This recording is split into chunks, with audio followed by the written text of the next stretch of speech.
Frères et sœurs bien-aimés dans la foi, que le Dieu de lumière et de vérité éclaire vos cœurs pendant ce moment que nous allons vivre ensemble. Je m'appelle Elia Ben David, j'ai 63 ans, et pendant plus de 40 ans, j'ai vécu comme un rabbin orthodoxe dans la vieille ville de Jérusalem. Marié depuis 35 ans à Myriam, père de 3 enfants et grand-père d'une petite fille, j'étais convaincu d'avoir trouvé le sens de ma vie dans l'étude de la Torah et dans le respect des commandements. Je croyais connaître Dieu, je croyais marcher dans sa volonté. Pourtant, au fond de moi, un vide grandissait, comme un puits sans fond. Chaque prière récitée semblait se perdre dans le vent. Chaque Shabbat se terminait dans le silence de mon âme. J'enseignais la loi, mais je ne sentais plus la vie. Aujourd'hui, je vais te raconter comment un rabbin enfermé dans la tradition a rencontré le Messie vivant, celui qu'il refusait de nommer. Je vais te partager comment Yeshua, Jésus de Nazareth, est venu bouleverser tout ce que je croyais savoir sur Dieu, la foi et l'amour. Alors, avant d'aller plus loin, je t'invite à t'installer confortablement. Oublie pour un instant les soucis de ta journée et laisse ton cœur s'ouvrir. Car ce que tu vas entendre n'est pas une simple histoire, c'est un rendez-vous divin, un appel à la transformation intérieure. Et toi qui écoutes ces mots, je t'invite à participer. Écris en commentaire cette simple phrase de foi. Seigneur Jésus, ouvre mes yeux comme tu as ouvert ceux d'Elia. Abonne-toi à cette chaîne pour ne pas manquer les prochains témoignages. Et surtout, partage cette vidéo à quelqu'un qui traverse le doute, la solitude ou la perte de sens. Dis-nous aussi, dans les commentaires, d'où tu regardes cette vidéo, car ce témoignage n'a pas de frontières. Il parle à chaque âme en quête de vérité. Je me souviens d'une soirée d'hiver à Jérusalem. La pluie tombait doucement sur les pierres anciennes, et je relisais pour la 100e fois le livre du prophète Ésaïe. Une phrase m'a frappé comme une flèche. Le peuple qui marchait dans les ténèbres a vu une grande lumière. Ésaïe 9:1. Je me suis arrêté. Je connaissais ce verset par cœur. Je l'avais enseigné des dizaines de fois à mes élèves. Mais cette fois, quelque chose a changé. C'était comme si cette lumière parlait à moi. Comme si Dieu me disait, « Elia, tu marches encore dans l'ombre, et tu ne connais pas encore ma lumière. » Cette nuit-là, je n'ai pas dormi. Je me suis levé plusieurs fois pour prier, pour interroger Dieu. Mais tout ce que j'entendais, c'était le silence. Un silence lourd, oppressant, presque sacré. C'est dans ce silence que Dieu a commencé à me parler autrement. Non pas dans le tonnerre ou dans les versets appris, mais dans le vide, dans cette douleur intérieure que je refusais de nommer. Et c'est ici que commence mon chemin vers le Christ, un chemin que je n'avais jamais imaginé emprunter. Ce que je vais te partager maintenant, ce sont les 5 signes que Dieu a placés sur mon chemin, les 5 lumières qui ont transformé mon cœur d'un rabbin enfermé dans la loi, en un homme libre, vivant de la grâce du Messie. Je me souviens d'un matin de Shabbat, le soleil se levait lentement sur Jérusalem. Comme chaque semaine, je me suis levé avant l'aube, j'ai revêtu mon tali et mes téphilines, j'ai allumé les bougies, et j'ai commencé à réciter les prières avec exactitude. Chaque mot, chaque intonation devait être parfaite. J'étais un homme respecté, un enseignant de la loi, un guide pour ceux qui cherchaient à plaire à Dieu par l'obéissance. Mais au fond, je sentais une fatigue, une lassitude que je n'osais pas avouer. Je connaissais les 613 commandements, je pouvais réciter les commentaires des grands sages par cœur. Mais plus j'étudiais, plus je sentais un gouffre s'ouvrir dans mon âme. Je donnais des réponses à tous, mais aucune ne me consolait moi-même. Je parlais d'un Dieu saint, mais je ne le sentais pas proche. C'est là que j'ai commencé à comprendre que la loi sans la vie est comme un corps sans souffle. Un jour, un jeune homme de ma communauté est venu me voir. Il pleurait. Il venait de perdre son père et m'a demandé « Rabbi, où est Dieu quand la douleur ne s'arrête pas ?» Je lui ai répondu avec des mots que j'avais appris. « Dieu éprouve ceux qu'il aime. Continue de prier, il te répondra. » Mais après qu'il soit parti, cette question a résonné en moi comme un écho douloureux. Où est Dieu, vraiment, quand la douleur devient trop lourde? J'ai compris que je récitais des formules, mais que je n'avais plus de feu vivant dans le cœur. Je me suis alors souvenu de ce passage. Vous sondez les Écritures, parce que vous pensez avoir en elles la vie éternelle. Ce sont elles qui rendent témoignage de moi. Jean 5:39. Ces paroles de Jésus, je les connaissais sans les accepter. Mais ce jour-là, elles m'ont frappé comme un glaive. Et si je passais ma vie à étudier les textes, mais à refuser celui dont il parle? Et si la Torah elle-même pointait vers une présence que je n'avais jamais reconnue? Je me suis mis à observer ma propre vie. Tout tournait autour de la performance spirituelle. Ne pas faillir, ne pas décevoir, rester pur, respecter chaque commandement. Mais la foi était devenue un fardeau, non une source de joie. Chaque fois que je priais, je sentais que Dieu était loin.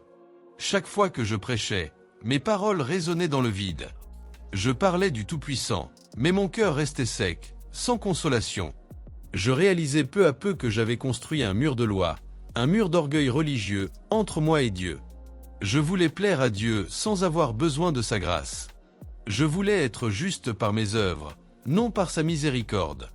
C'est alors qu'un autre verset a traversé mon esprit. Car la lettre tue, mais l'esprit vivifie. 2 Corinthiens 3:6.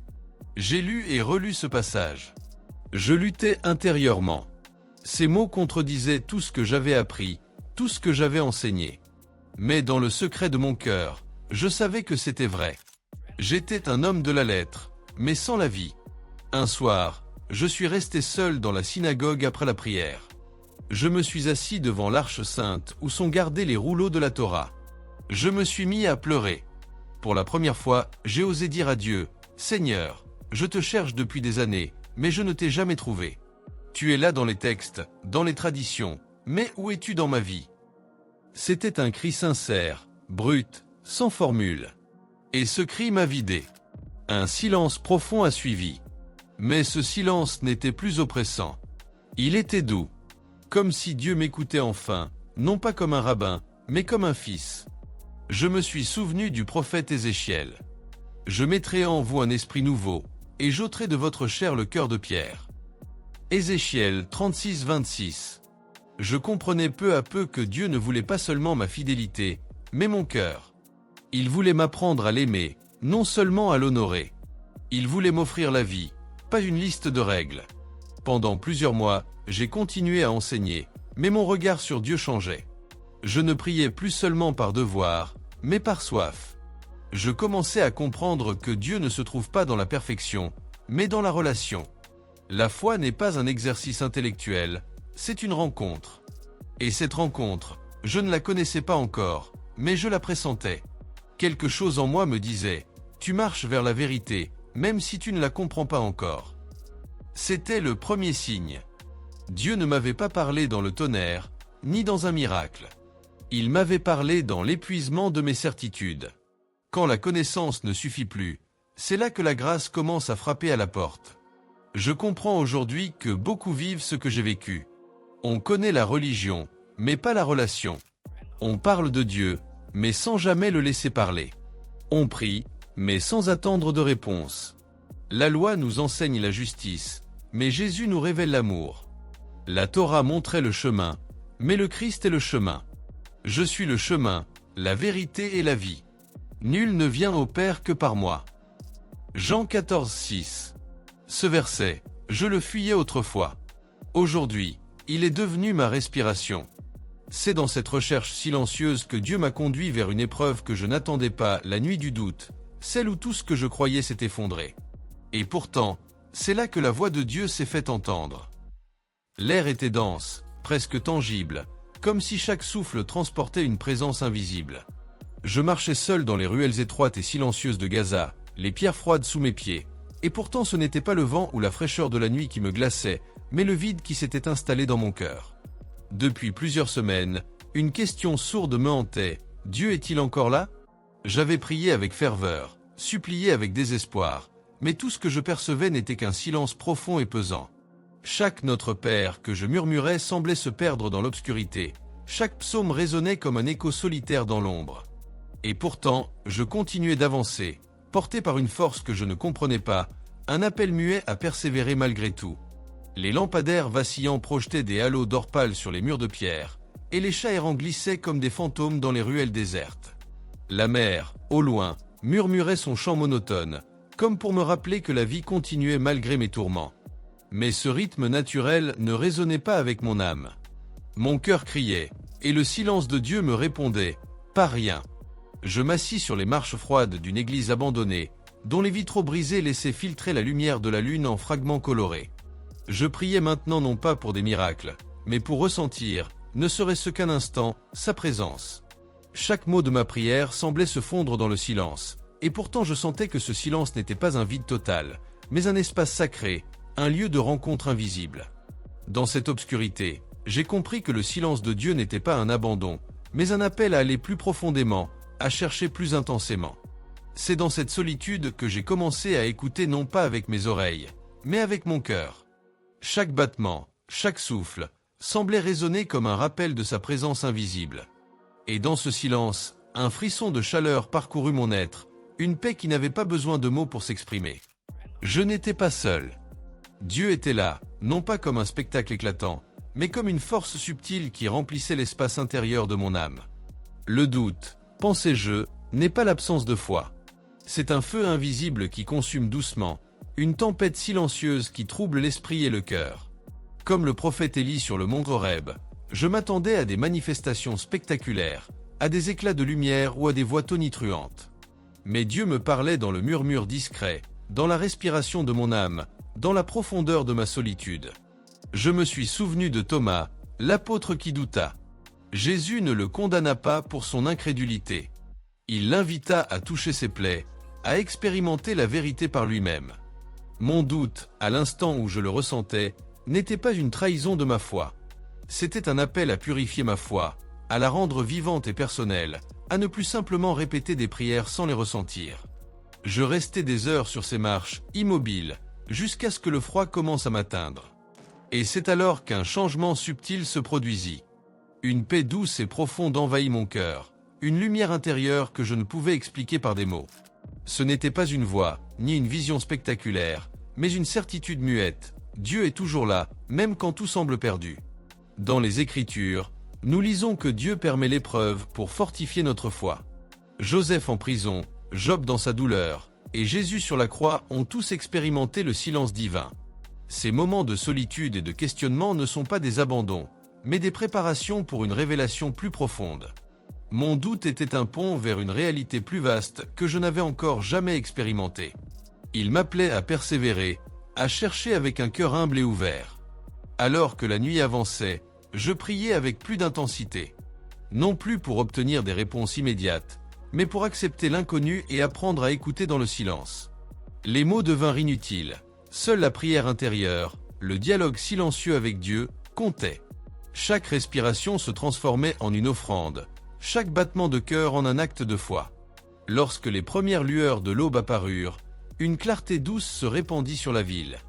Ce n'était pas un miracle flamboyant, mais un signe subtil que chaque nuit obscure est suivie d'un matin nouveau. Les pierres des ruelles brillaient sous la lumière naissante, et dans ce silence doré, je compris que mon doute avait trouvé sa place. La foi ne se mesure pas à l'absence de questions, mais à la persévérance dans la recherche de la vérité et de la présence divine. Les semaines suivantes, je partageais mon expérience avec un prêtre et avec d'autres membres de ma communauté. Chacun avait connu ses propres nuits de doute, et entendre que le silence peut être un appel et non un abandon transforma leur perception. La foi n'était plus un concept abstrait, mais une expérience vivante, un dialogue silencieux, une présence constante dans nos vies, même dans l'obscurité. J'appris également à voir le silence comme un espace sacré, un lieu où Dieu travaille, souvent à notre insu. Les prières silencieuses, les larmes cachées, les moments de solitude intense ne sont pas vains. Ils sont les semences d'une foi plus profonde, plus intime, plus authentique. Le doute, lorsqu'il est accueilli avec humilité, devient une passerelle vers une compréhension plus lumineuse de l'amour divin. Dans cette expérience, je découvris la beauté du quotidien.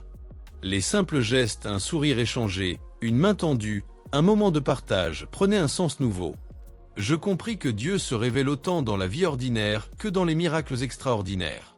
Chaque rencontre, chaque acte d'amour, chaque instant de patience et de persévérance est un reflet de sa présence.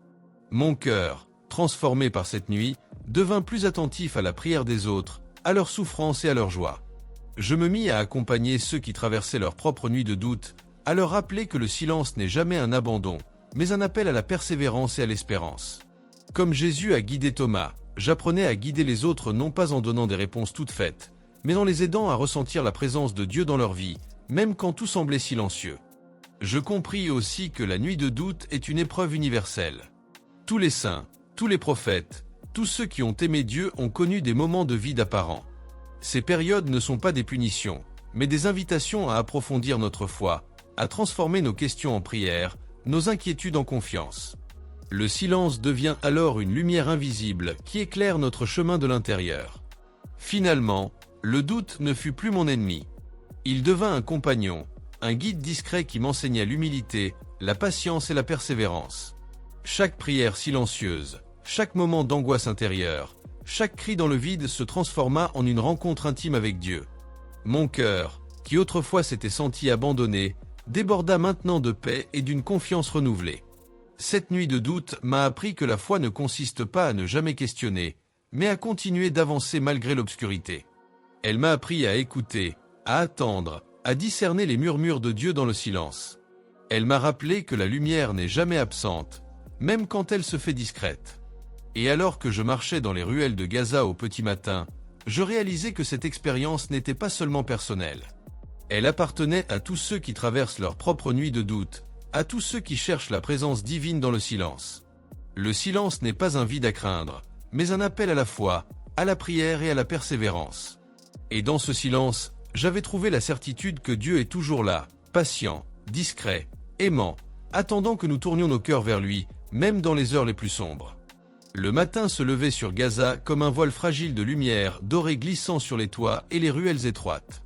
Après la nuit de doute, mon cœur était encore marqué par cette paix intérieure que j'avais ressentie dans le silence de Dieu, mais une nouvelle étape s'annonçait.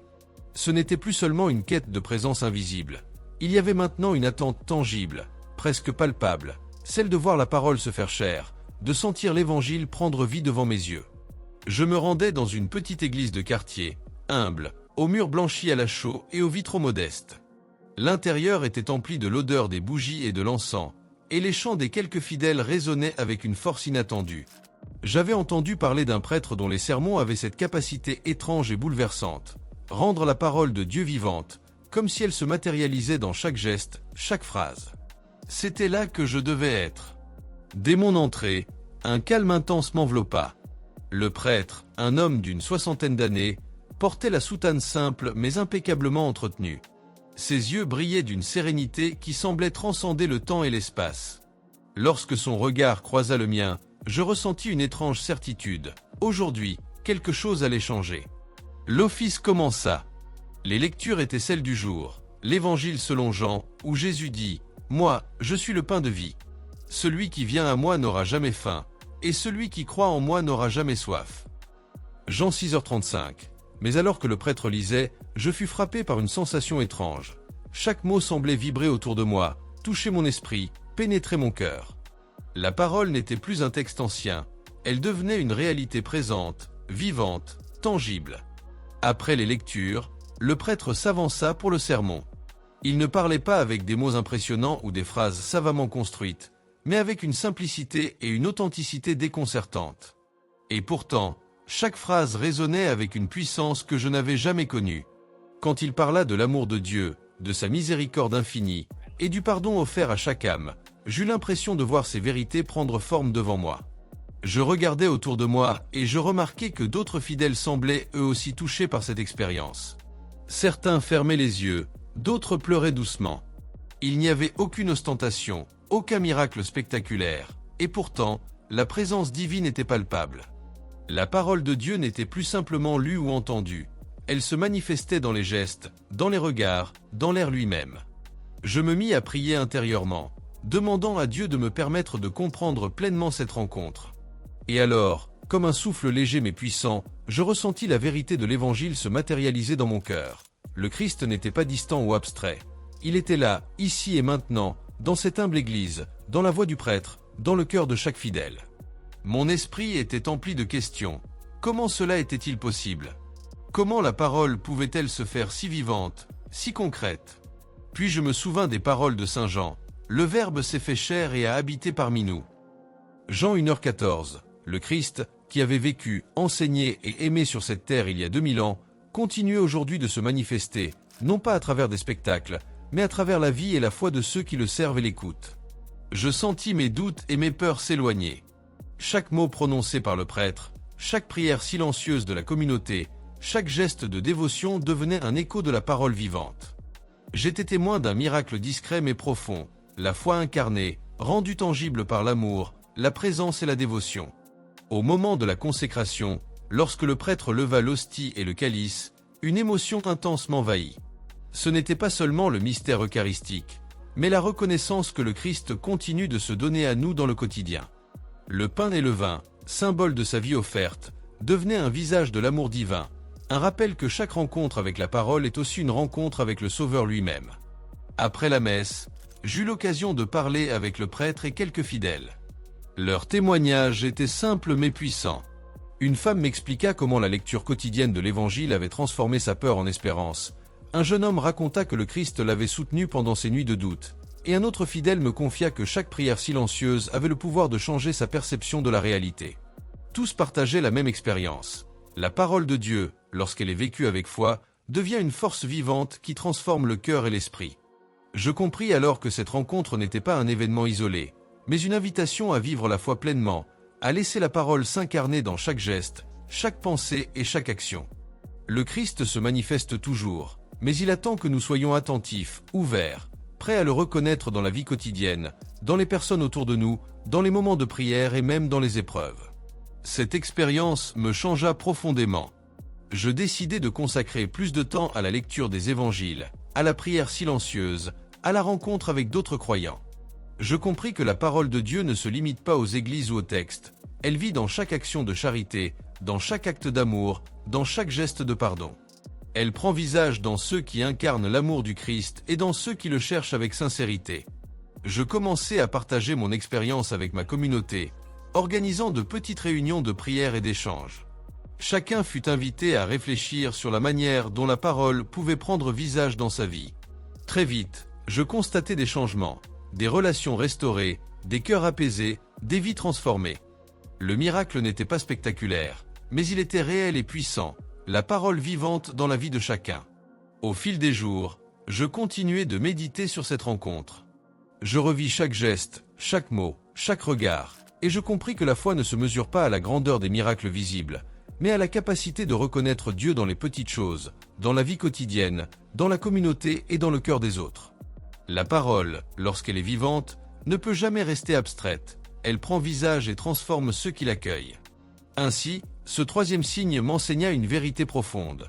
La foi véritable n'est pas seulement une connaissance intellectuelle ou une tradition suivie mécaniquement. Elle est une rencontre, une expérience intime et vivante avec la parole incarnée. Elle se manifeste dans les gestes simples, dans l'amour concret, dans la présence attentive et aimante aux autres.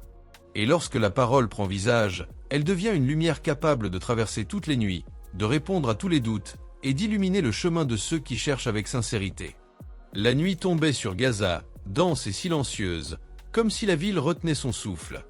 Les ruelles étaient désertes, et seules les lueurs vacillantes des lampadaires osaient défier l'obscurité. Mais au cœur de cette nuit, dans une petite église du quartier, quelque chose d'inattendu était sur le point de se produire. Je me rendais à cette église sur les conseils d'un ami, un vieil homme dont la foi avait traversé les tempêtes et les guerres. Il m'avait parlé d'un phénomène étrange. Certains fidèles affirmaient que, lorsque la prière atteignait son intensité la plus pure, une lumière douce et inexplicable apparaissait, illuminant l'église comme si le feu de l'Esprit Saint consumait symboliquement les murs eux-mêmes. J'étais sceptique, bien sûr. Mais après les expériences précédentes, la nuit de doute et la rencontre avec la parole incarnée, je n'étais plus totalement fermé à l'inexplicable. L'église était modeste, aux murs blanchis à la chaux, et les vitraux, malgré leurs fissures, laissaient passer les reflets dorés de la lune. Une odeur d'encens flottait dans l'air, mêlée à celle des bougies encore allumées par les fidèles déjà présents. Le prêtre, un homme aux cheveux poivre et sel, préparait la messe avec une sérénité tranquille, comme s'il savait que ce soir, quelque chose allait se produire. Dès mon entrée, j'eus la sensation que l'air lui-même vibrerait. Les fidèles étaient silencieux, les mains jointes, les yeux fermés. Une tension douce mais intense emplissait l'espace, comme si chacun retenait son souffle pour accueillir l'invisible. Je pris place au fond de l'église, laissant mes yeux s'habituer à la pénombre, et je me mis à prier intérieurement. Le prêtre commença l'office. Ses mots étaient simples, mais chargés d'une force incroyable. Chaque syllabe semblait éveiller quelque chose en moi, un écho profond dans l'âme, comme si la parole de Dieu se matérialisait sous forme d'énergie lumineuse.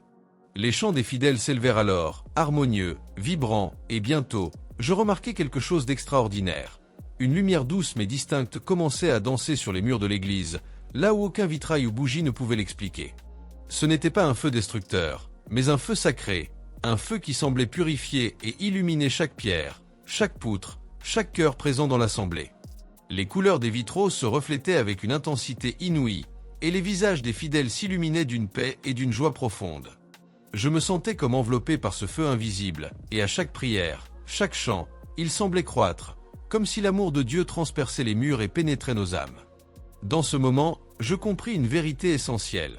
Le miracle n'était pas seulement la lumière sur les murs, mais la transformation des cœurs.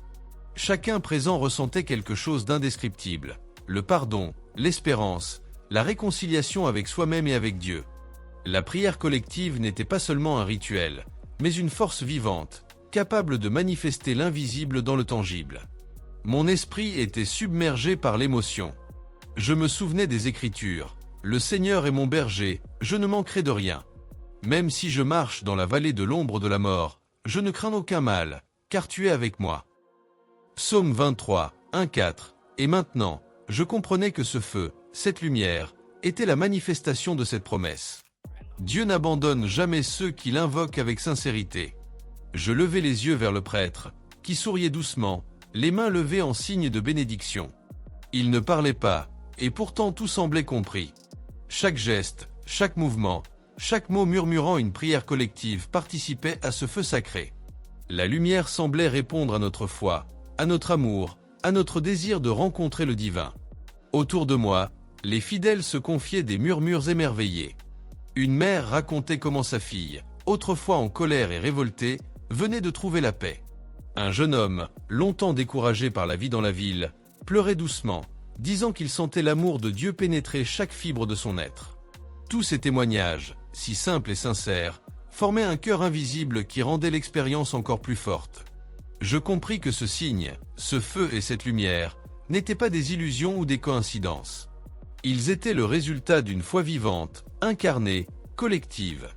La lumière ne brûlait pas les murs, elle consumait symboliquement tout ce qui était impur, tout ce qui séparait l'homme de Dieu, le doute, la peur, le ressentiment, la solitude.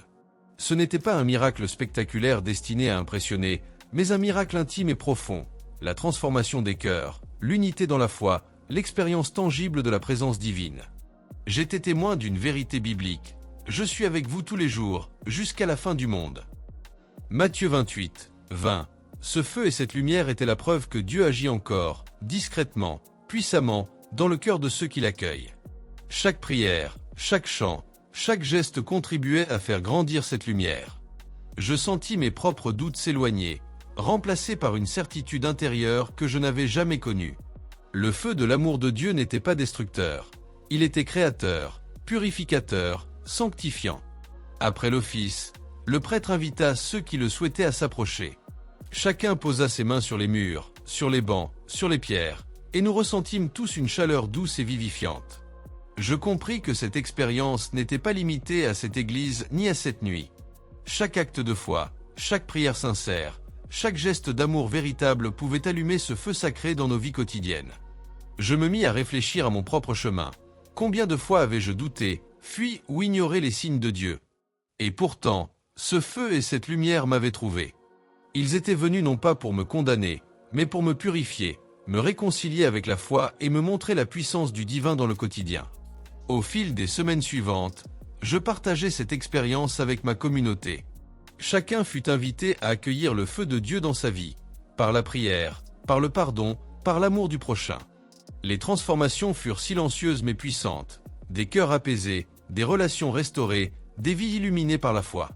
Ce quatrième signe m'a appris que les miracles ne se mesurent pas toujours à l'ampleur spectaculaire. Le feu et la lumière de Dieu se manifestent dans la sincérité de nos cœurs, dans la profondeur de notre foi, dans la pureté de nos intentions. Ils consomment symboliquement tout ce qui nous empêche de le rencontrer et transforment notre existence de l'intérieur. La parole devient vivante, la prière devient force, et l'amour de Dieu devient lumière capable de traverser toutes les ténèbres. Et même lorsque le monde semble immobile, silencieux ou hostile, ce feu continue de brûler dans les cœurs qui le cherchent avec persévérance et humilité. Ainsi, Ce signe m'enseigna que l'amour de Dieu est un feu qui ne détruit pas mais purifie, une lumière qui n'éblouit pas mais illumine. Chaque fidèle peut être le porteur de ce feu, chaque prière sincère peut devenir une flamme, et chaque geste d'amour peut transformer la réalité autour de nous. Ce feu et cette lumière ne sont pas réservés aux mystiques ou aux saints, mais à tous ceux qui ouvrent leur cœur à l'action divine.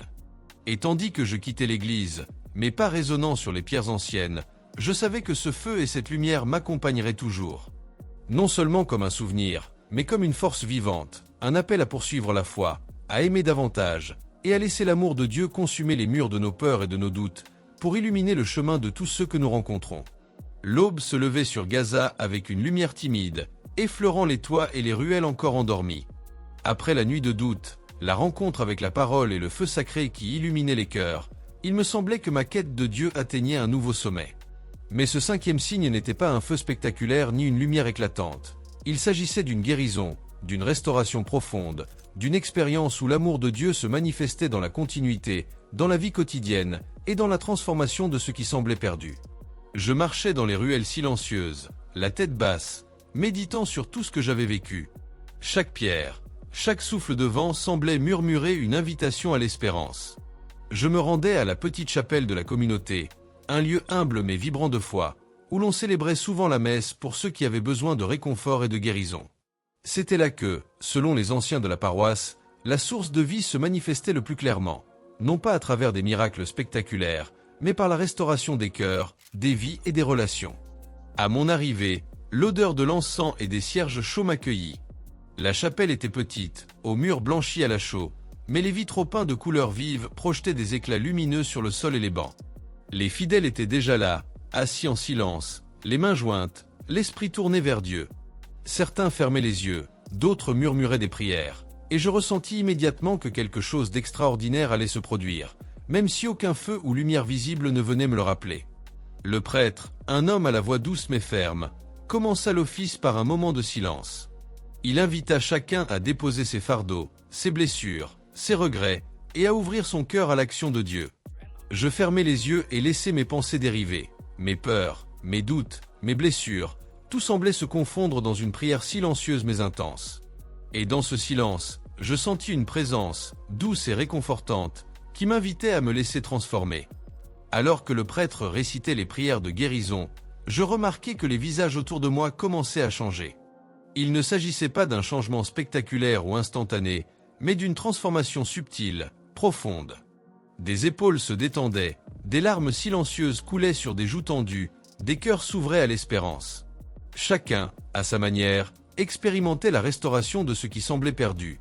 Confiance, paix intérieure, réconciliation avec soi-même et avec Dieu. Je compris alors que cette source de vie n'était pas un événement visible, mais une action du Saint-Esprit, silencieuse mais puissante, qui touchait chaque âme.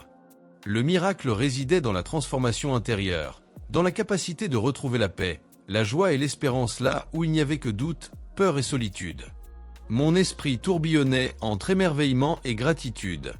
Je me souvenais des Écritures. Je ferai couler des eaux sur le sol aride et des ruisseaux sur la terre desséchée. Je répandrai mon esprit sur ta postérité et ma bénédiction sur tes descendants. Ésaïe 44, 3. Et maintenant, je voyais que ces paroles n'étaient pas seulement des promesses anciennes. Elles se manifestaient ici et maintenant, dans le cœur de chacun, dans la transformation silencieuse des vies.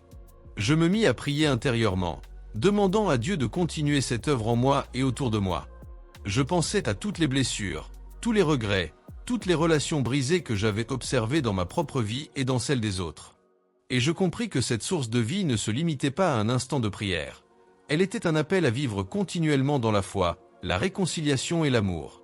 Après l'office, le prêtre invita les fidèles à partager leurs expériences. Une jeune femme raconta comment, après des années de colère et de ressentiment envers sa famille, elle avait enfin pu pardonner et sentir la paix revenir dans son cœur. Un homme âgé expliqua comment une rancune ancienne envers un ami perdu semblait maintenant dissipée, remplacée par une volonté de réconciliation. Chaque témoignage soulignait la même réalité. La foi vivante, combinée à la prière et à la communauté, pouvait restaurer ce qui semblait perdu pour toujours. Je pris conscience que ce miracle de restauration n'était pas limité à quelques privilégiés. Il était accessible à tous ceux qui osent ouvrir leur cœur, déposer leur fardeau et accueillir l'amour de Dieu dans leur vie quotidienne. La source de vie est permanente, elle coule pour chacun de nous, même quand nous croyons que tout est perdu. Le prêtre invita ensuite ceux qui le souhaitaient à recevoir le sacrement de réconciliation et l'Eucharistie. Je me rapprochai timidement, et lorsque je reçus l'hostie, je sentis une paix profonde m'envahir. Ce geste simple, cette communion silencieuse avec le Christ, semblait sceller intérieurement la restauration que j'avais ressentie. Chaque prière, chaque confession, chaque acte d'amour et de pardon devenait une goutte dans la source de vie, nourrissant et purifiant mon âme. Je me souvins des paroles de Jésus. Je suis le chemin, la vérité et la vie. Jean 14h06. Dans ce moment, je compris que cette source de vie n'était pas un concept abstrait. Elle est incarnée dans chaque geste de foi, dans chaque prière sincère, dans chaque acte d'amour et de réconciliation. Au fil des jours et des semaines, je remarquai que la source de vie continuait de se manifester dans ma vie et celle des autres. Les blessures anciennes se cicatrisaient, les conflits se résolvaient, les cœurs s'ouvraient à l'amour et à la miséricorde. Ce n'était pas un miracle spectaculaire destiné à impressionner, mais une transformation profonde, durable et silencieuse, qui changeait des vies de l'intérieur. Je commençai à partager cette expérience avec d'autres membres de ma communauté, invitant chacun à accueillir la source de vie dans sa propre existence.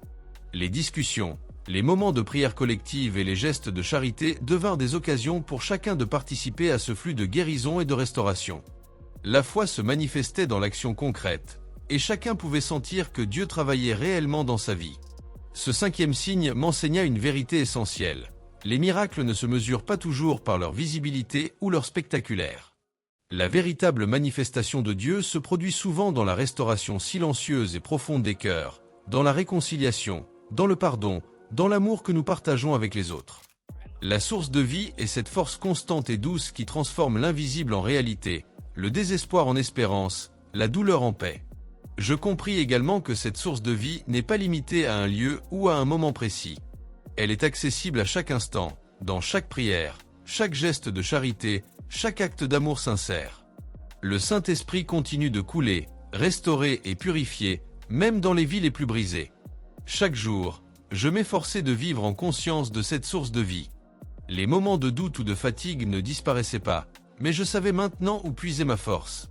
La prière, la lecture des évangiles, les sacrements et les actes de charité devinrent des ruisseaux continus alimentant cette source intérieure.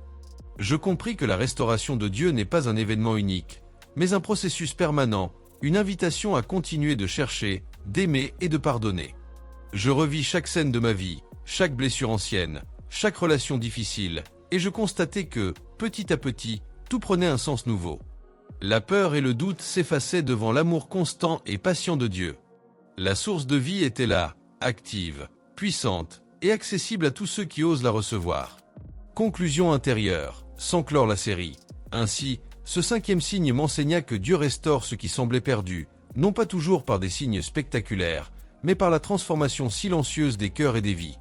Chaque prière, chaque geste d'amour, chaque acte de pardon contribue à ce flux continu de guérison et de lumière.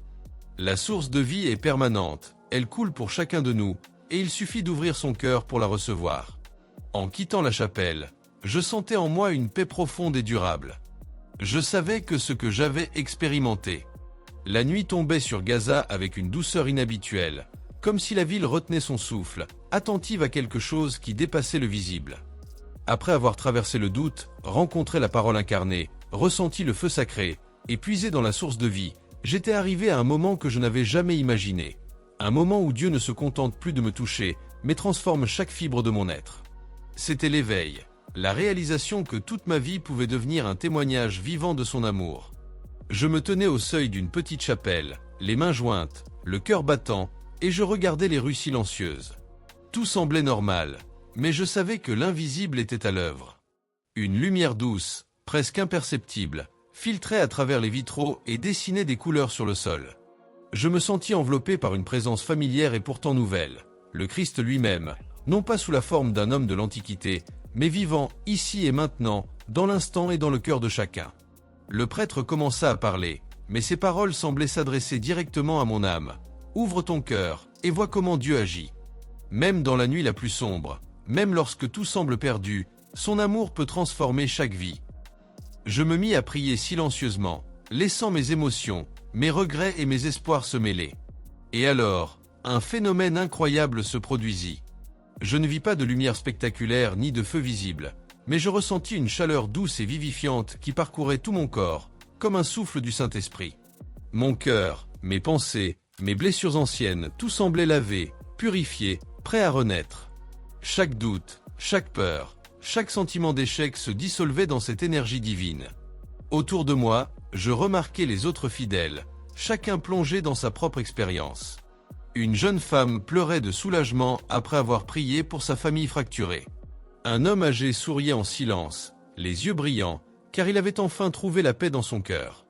Même les enfants, assis sur les bancs, semblaient ressentir une joie pure, inexplicable, comme si le ciel lui-même s'était rapproché. Je compris que ce moment n'était pas seulement personnel. Il représentait la puissance collective de la foi, la manière dont l'amour de Dieu peut se répandre dans une communauté, transformer des vies, restaurer des relations et redonner espoir là où tout semblait perdu. C'était un miracle discret, mais d'une intensité incroyable. Le Christ travaillait non seulement dans mon cœur, mais dans chacun de ceux qui avaient ouvert leur âme à lui. Alors que je méditais, je me souvins de saint Paul qui disait « Je puis tout par celui qui me fortifie ». Philippiens 4h13. Jusqu'alors, je n'avais jamais pleinement compris ce que cela signifiait. Mais maintenant, je voyais que la force de Dieu n'est pas simplement un concept ou un encouragement abstrait. C'est une réalité vivante qui peut transformer notre quotidien, illuminer nos cœurs et rendre visible l'invisible. Je sentis une certitude profonde. Ma vie n'était plus la même. Le Christ m'avait rencontré, non pas comme un spectateur lointain, mais comme un acteur vivant dans mon existence. Chaque choix, chaque action, chaque pensée pouvait désormais être guidée par son amour, éclairée par sa lumière et purifiée par sa miséricorde. Le prêtre s'approcha et posa ses mains sur ma tête dans une bénédiction silencieuse. Dans ce geste simple, je compris une autre dimension du miracle. Ce n'est pas seulement la transformation personnelle qui compte, mais le partage de cette lumière avec le monde. Je devais devenir un témoin vivant de la foi, montrer que même dans les lieux les plus sombres, Dieu agit, restaure et illumine. Je quittais la chapelle, le cœur débordant de gratitude et d'énergie. Les rues de Gaza, autrefois silencieuses et mornes, semblaient maintenant baignées de lumière invisible. Chaque pierre, chaque souffle de vent, chaque visage rencontré semblait refléter cette nouvelle réalité. L'amour de Dieu est actif, vivant et capable de transformer tout ce qu'il touche. Au fil des jours, je constatais les fruits de cette expérience. La patience face au conflit, la douceur dans mes paroles, la volonté de pardonner et de restaurer ce qui était brisé. Mes relations avec ma famille, mes amis et même des inconnus se transformaient. Chaque acte de charité, chaque geste d'attention, chaque prière sincère devenait une goutte dans l'océan de cette lumière divine qui ne cesse de croître. Je vis également comment les autres dans ma communauté étaient touchés.